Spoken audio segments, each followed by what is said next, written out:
गरुड़ पुराण कथा अध्याय 6 में गरुड़ जी ने भगवान विष्णु से पूछा था, हे केशव, नरक से आया हुआ जीव माता के गर्भ में कैसे उत्पन्न होता है? वह गर्भवास आदि के दो खून को जिस प्रकार भोगता है वह सब भी मुझे बताए। भगवान विष्णु ने कहा, स्त्री और पुरुष के संयोग से जैसे मनुष्य की उत्पत्ति होती है उसे मैं तुम्हें कहूँगा। ऋतुकाल के आरंभ के 3 दिनों तक इंद्र को लगी ब्रह्महत्या का चतुर्थांश रजस्वला स्त्रियों में रहता है। उस ऋतुकाल के मध्य में किए गए गर्भाधान के फलस्वरूप पापात्माओं के देह की उत्पत्ति होती है। रजस्वला स्त्री प्रथम दिन चांडालिनी, दूसरे दिन ब्रह्मघातिनी और तीसरे दिन रजकी धोबिन कहलाती है। नरक से आए हुए प्राणियों की ये 3 माताएं होती है। दैव की प्रेरणा से कर्मानुरोधी शरीर प्राप्त करने के लिए प्राणी पुरुष के वीर्य का आश्रय लेकर स्त्री के उदर में प्रविष्ट होता है। एक रात्रि में वह शुक्राणु कलल के रूप में, 5 रात्रि में बुद्बुद के रूप में, 10 दिनों में बेर के समान तथा उसके पश्चात मांसपेशियों से युक्त अंडाकार हो जाता है। 1 मास में सिर, 2 मास में बाहु आदि शरीर के सभी अंग, तीसरे मास में नख, लोम, अस्थि, चर्म तथा लिंगबोधक छिद्र उत्पन्न होते हैं। चौथे मास में रस, रक्त, मांस, मेदा, अस्थि, मज्जा और शुक्र ये 7 धातुएं तथा 5वें मास में भूख प्यास पैदा होती है। 6ठे मास में जरायु में लिपटा हुआ वह जीव माता की दाहिनी कोख में घूमता है और माता के द्वारा खाए पिए अन्नादि से बड़े हुए धातुओं वाला वह जंतु विष्ठा मूत्र के दुर्गंध युक्त गड्ढे रूप गर्भाशय में सोता है।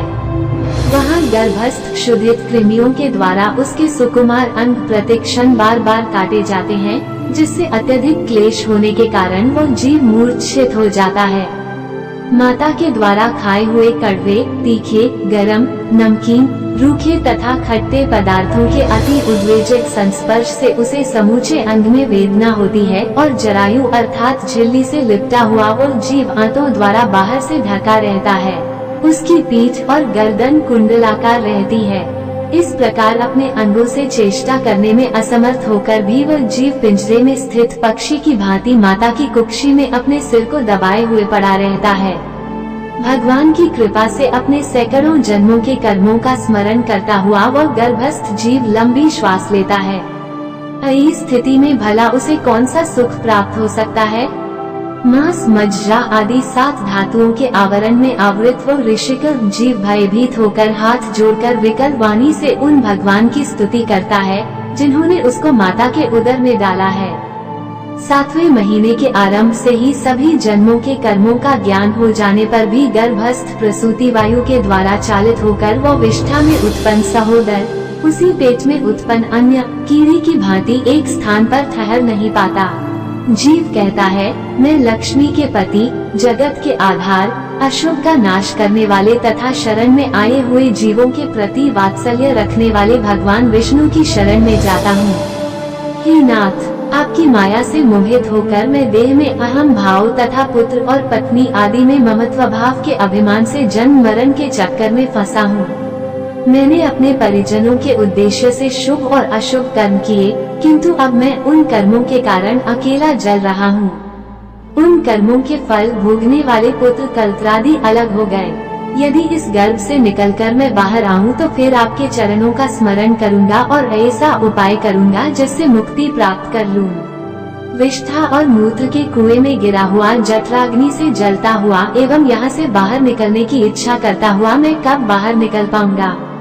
जिस दीनदयाल परमात्मा ने मुझे इस प्रकार का विशेष ज्ञान दिया है, मैं उन्हीं की शरण ग्रहण करता हूँ जिससे मुझे पुनः संसार के चक्कर में न आना पड़े। अथवा मैं माता के गर्भगृह से कभी भी बाहर जाने की इच्छा नहीं करता, क्योंकि बाहर जाने पर पाप कर्मों से पुनः मेरी दुर्गति हो जाएगी। इस प्रकार की बुद्धि वाले एवं स्तुति करते हुए 10 मास के ऋषिकल्प उस जीव को प्रसूति वायु प्रसव के लिए तुरंत नीचे की ओर ढकेलता है। प्रसूति मार्ग के द्वारा नीचे सिर करके सहसा गिराया गया वो आतुर जीव अत्यंत कठिनाई से बाहर निकलता है और उस समय वो श्वास नहीं ले पाता है तथा उसकी स्मृति भी नष्ट हो जाती है। पृथ्वी पर विष्ठा और मूत्र के बीच गिरा हुआ वह जीव मल में उत्पन्न कीड़े की भांति चेष्टा करता है और विपरीत गति प्राप्त करके ज्ञान नष्ट हो जाने के कारण अत्यधिक रुदन करने लगता है। गर्भ में, रुग्णावस्था में, शमशान भूमि में तथा पुराण के पारायण या श्रवण के समय जैसी बुद्धि होती है, वो यदि स्थिर हो जाए तो कौन व्यक्ति सांसारिक बंधन से मुक्त नहीं हो सकता। कर्म भोग के अनंतर जीव जब गर्भ से बाहर आता है तब उसी समय वैष्णवी माया उस पुरुष को मोहित कर देती है। उस समय माया के स्पर्श से वह जीव विवश होकर कुछ बोल नहीं पाता, प्रत्युत शैशवादी अवस्थाओं में होने वाले दुखों को पराधीन की भांति भोगता है। उसका पोषण करने वाले लोग उसकी स्थिति इच्छा को जान नहीं पाते, अतः प्रत्याख्यान करने में असमर्थ होने के कारण वो अनभिप्रेत अर्थात विपरीत स्थिति को प्राप्त हो जाता है। स्वदज जीवों से दूषित तथा विष्ठा मूत्र से अपवित्र शैया पर सुलाए जाने के कारण अपने अंगों को खुजलाने में, आसन से उठने में तथा अन्य चेष्टाओं को करने में वह असमर्थ रहता है। जैसे एक कृमि दूसरे कृमि को काटता है, उसी प्रकार ज्ञान शून्य और रोते हुए उस शिशु की कोमल त्वचा को डांस, मच्छर और खटमल आदि जंतु व्यथित करते हैं। इस प्रकार शैशवावस्था का दुख भोगकर वो पौगंडावस्था में भी दुख ही भोगता है। तदनंतर युवावस्था प्राप्त होने पर आसुरी संपत्ति, दंभ, घमंड और अभिमान तथा क्रोध, कठोरता तथा अज्ञान, ये सब आसुरी संपदा लेकर उत्पन्न हुए पुरुष के लक्षण हैं, को प्राप्त करता है। तब वो दुर्व्यसनों में आसक्त होकर नीच पुरुषों के साथ संबंध बनाता है और वो कामलंपट प्राणी शास्त्र तथा सत्पुरुषों से द्वेष करता है।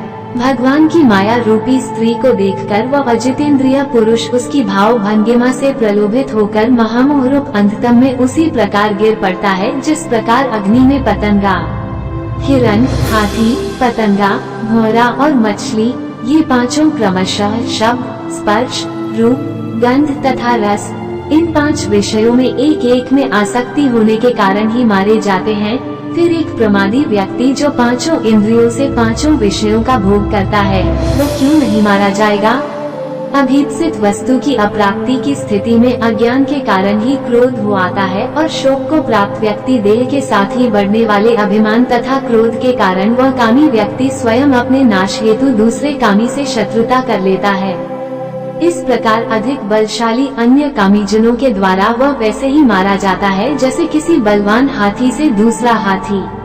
इस प्रकार जो मूर्ख अत्यंत दुर्लभ मानव जीवन को विषयासक्ति के कारण व्यर्थ में नष्ट कर लेता है, उससे बढ़कर पापी और कौन होगा। भगवान की शरण में जाकर अपना जीवन धन्य करे। दोस्तों, अगर वीडियो अच्छा लगा हो तो लाइक करें और चैनल को सब्सक्राइब करें। धन्यवाद।